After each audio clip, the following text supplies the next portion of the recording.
Oh, this is Dr. Grande. Today's question is, can I analyze the case of Chandler Halderson? Just a reminder, I'm not diagnosing anybody in this video, only speculating about what could be happening in a situation like this. If you enjoyed this video, please like it, subscribe to my channel, and consider supporting me on Patreon. I will put the link to Patreon in the description for this video. First, I'll look at the background in this case. I will move to the timeline of the crime, then offer my analysis. Chandler Michael Halderson was born on March 15, 1998. In the summer of 2021, 23-year-old Chandler lived with his 50-year-old father, Bart, and his 53-year-old mother, Krista, in Windsor, Wisconsin, which is just north of Madison. Chandler had a girlfriend named Catherine Melander, who went by the name Kat. For some time, Chandler had been perpetuating a number of lies. He claimed that he had an internship with a company named American Family Insurance. Chandler pretended that there was some type of problem to explain why he wasn't being paid. He claimed that he enrolled in an IT program at Madison Area Technical College, also known as MATC, and he told his parents that he would soon be starting a job at SpaceX, the aerospace manufacturer started by Elon Musk. Apparently, he told other lies to different people, including that he was a police scuba diver. Instead of working, being a student, and I guess being a future astronaut or something, Chandler spent his days playing video games. He had attended MATC starting in the spring of 2018. Over the next couple of years, he withdrew from several classes and failed others. By the fall of 2020, he was completely out of the college. Chandler created email accounts and pretended that they were from various representatives at the college and the insurance company. He sent emails back and forth and argued with these imaginary people he created. All the emails were sent from his IP address, and those email accounts never sent emails to anyone else. So they were highly dedicated imaginary friends. On June 29, 2021, Chandler's father, Bart, called a representative from the college to find out why he could not get Chandler's transcript. Bart was upset because he believed the college was cheating his son. He was informed that Chandler owed the college about $2,000. He was not a student in the IT program, and 3 people Chandler claimed he was talking to from the college did not work there. Bart scheduled a meeting at the college for July 1. Now moving to the timeline of the crime. Starting at 7:26 a.m. on July 1, Chandler sent a number of text messages to his girlfriend, Kat. He indicated he did not sleep the night before. He said things have not been going well. He had a plan for a great future, but it was falling apart. At 1:03 p.m., he sent a text message to Kat saying that he overheard his parents might be going to their cabin with their friends. At 2:10 p.m., Bart sent a text message to Chandler saying, "I'm ready whenever you are," perhaps referencing the meeting at the college. Instead of going to the meeting, Chandler shot his father in the back 2 or 3 times using an SKS rifle that he had received from a friend only 2 weeks earlier. Chandler sent his mother, Krista, a text message indicating that his father's phone was dead and requesting that Krista get him soda on her way home. Krista arrived home at 5:10 p.m. It is believed that Chandler shot her immediately, probably 2 or 3 times, although her cause of death was never determined. 1 minute later, at 5:11 p.m., Chandler created a list on a mobile device containing a variety of entries, including hydrogen peroxide, door handles, move stuff upstairs, get a job, and clean the floor. Starting at 7:49 p.m., he communicated via FaceTime with his girlfriend while he was standing in the shower. At 8:16 p.m., he left the residence and drove to a convenience store. He purchased 20 pounds of ice. It's believed he put his parents in a freezer. At some point that evening, a neighbor smelled something burning. He described it as pungent and like a pig roast. Surveillance cameras showed that Chandler's fireplace was burning throughout the night. On July 2, at 7:02 a.m., Chandler drove to a store and purchased a tarp. He sent text messages to his girlfriend requesting cleaning supplies. His girlfriend spent the night with Chandler in his house. On July 3, at 7:47 a.m., Chandler drove to the town of Roxbury. His mother's legs would later be found in that area. After 10 p.m., he drove to another rural area. On July 4, Chandler spent time with his girlfriend and her family. He sent a text message from his mother's phone trying to make it look like she was at the family cabin with Bart. When her phone transmitted this message, it was in the Halderson family home. That night, Chandler's girlfriend once again stayed over. On July 5, Chandler pretended to go to a physician's appointment. Later that day, he spent time at his girlfriend's mother's home in Cottage Grove. Bart's torso would later be found nearby, as well as tools covered with the blood of both Bart and Krista. Throughout the early morning hours of July 6, the fireplace in the Halderson family home was once again burning. Chandler contacted the police and reported his parents missing on July 7. He said that during the early morning hours of July 1, his parents were picked up by an unknown acquaintance. They had the intention of traveling to the family cabin in White Lake, Wisconsin. Chandler said he received a text message from his mother on July 4, indicating they arrived at White Lake. His parents were planning on attending a parade that same day. The police discovered that there was no parade, and Chandler's parents had never arrived at the cabin. The next day, July 8, Chandler made a number of internet searches starting at 9:44 a.m. This was before any body parts were discovered.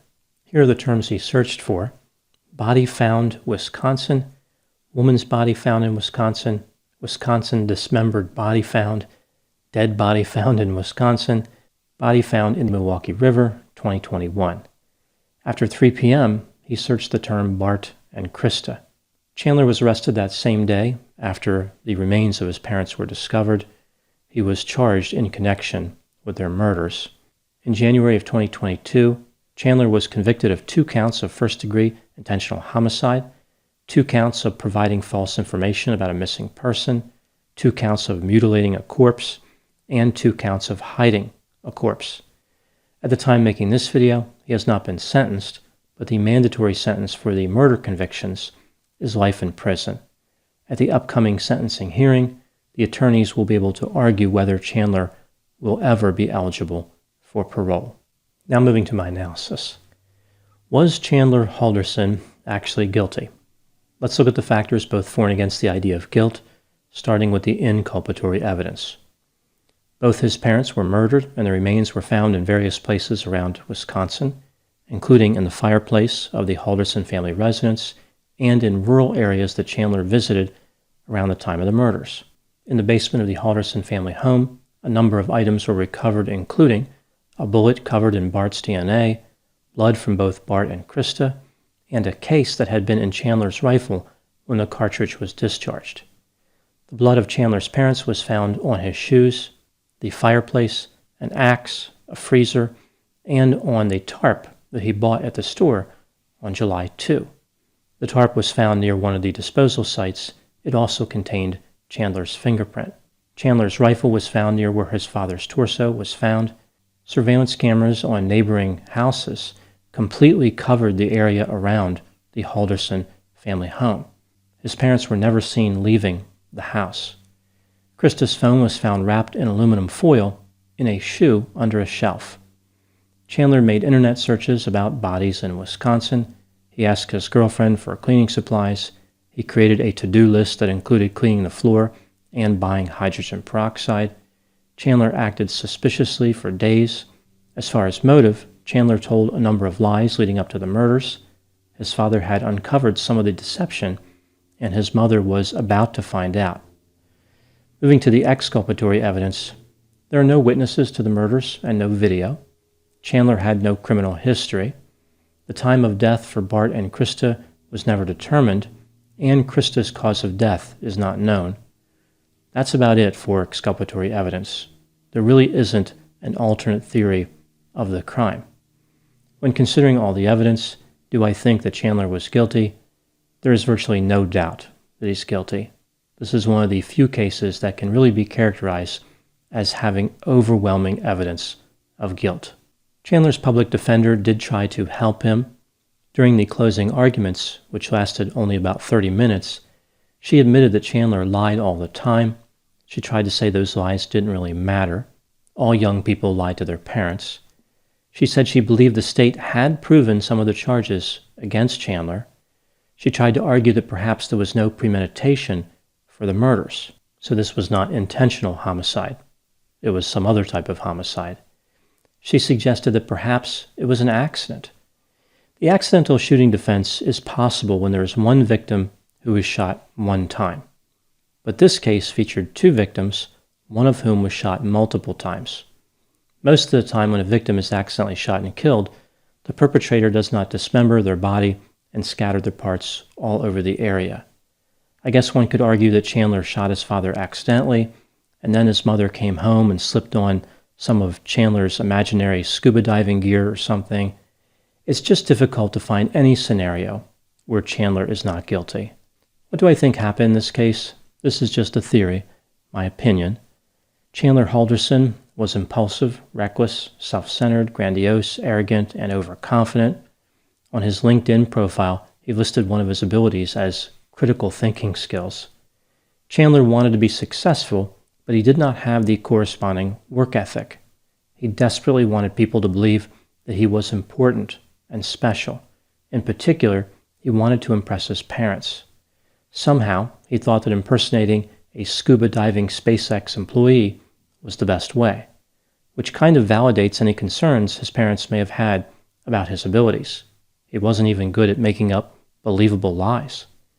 Chandler hoped that he could keep up the charade forever, but his father figured out that something was going on. Chandler knew that his mother would soon know as well. She may have already known. Either way, Chandler was full of shame. Killing his parents was his way of escaping that shame and building a new future for himself, so he could get back to his plan of becoming successful. He overestimated his intelligence and believed he could outsmart law enforcement. He tried all different ways of disposing of his parents' bodies, but left behind a substantial quantity of evidence. I think he would have been convicted of this crime even if his parents' bodies were never recovered. He just left behind too much physical evidence at the house and, of course, digital evidence with those search terms. Now moving to my final thoughts. Between the murders and his arrest, a few people became nervous or frightened around Chandler. So people who interacted with him during that time noticed that something was off. They could sense that his behavior was unusual, and they were concerned that he was dangerous. This intuition is a valuable life-saving feeling that should never be dismissed. Bart and Krista probably did not have this intuition because Chandler was their son. So they may have had it about other people, but he was immune. They figured that he was safe to be around. They wanted what was best for him and always thought well of him. Chandler was able to use this against them in an ultimate betrayal. His best chance of being successful was through his relationship with his parents. He not only destroyed them, he destroyed his future. Those are my thoughts on the case of Chandler Halderson. Please put any opinions and thoughts in the comment section. They always generate an interesting dialogue. As always, I hope you found my analysis as intriguing as contemplating the behavior of dedicated imaginary friends. Thanks for watching.